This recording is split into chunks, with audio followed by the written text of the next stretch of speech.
PDL at Olongapo District PLBGMP.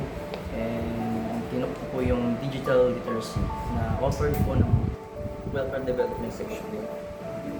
Siyempre, digital literacy as a computer science student po, sobrang napaas puso ko kami.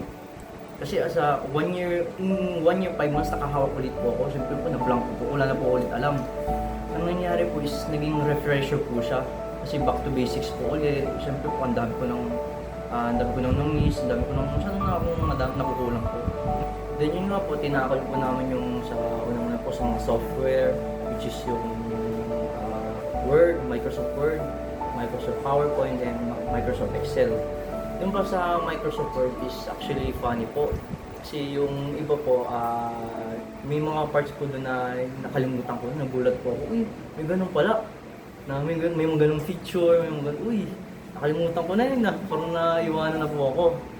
Then doon po sa Excel, which is sa pinaka-nahinaan po ako na software kasi hindi ko masyadong ginagamit yun sa puro Word lang po kami, yun po. Na natuto po ako gumamit ng mga formulas, yung mga etc. po ngayon, paano mag-sum ng mga at kung paano po yung mga basic lang po ng Excel. Na-improve po yung mga basic, sabihin lang parang basic motor skills when it comes to handling computer po. Kasi po, kung hindi ko po naalaman ulit, parang mas mahirapan lang po ako ulit gumamit ng computer if nakalimutan ko po yung mga skills na itinuro ni Sir. So, tinuro din po sa amin kung paano maging safe sa internet, para ma-avoid yung mga scams. Example na po yung phishing, ganun po. Which is, yun po na ng mga tao. At yung ibang tao po dito may ganun na nadali po ng phishing.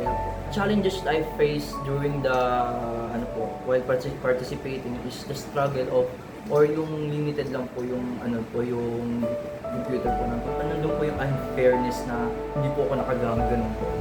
Kaya yun po yung isa sa mga struggles. Tsaka sabihin na natin lacking of computer kasi may mga ang dami po nung nangyayari po yung event na yun, ang dami pong mga PDL na hindi po nakaka-access ng computer. Bali, ang nangyari lang po is, iba po is nanonood lang po, ganun po. Hindi po nila talagang magawa yung tinuturo ni Sir.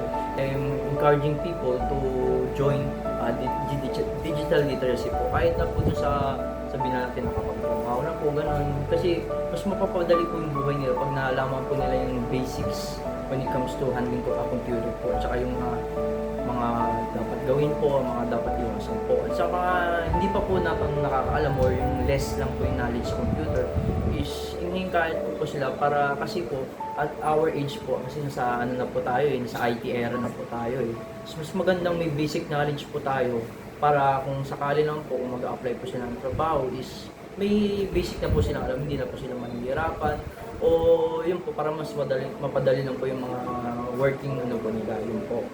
Thank you po sa DICT, Tech4Ed, and Olongapo City Library. Yun po.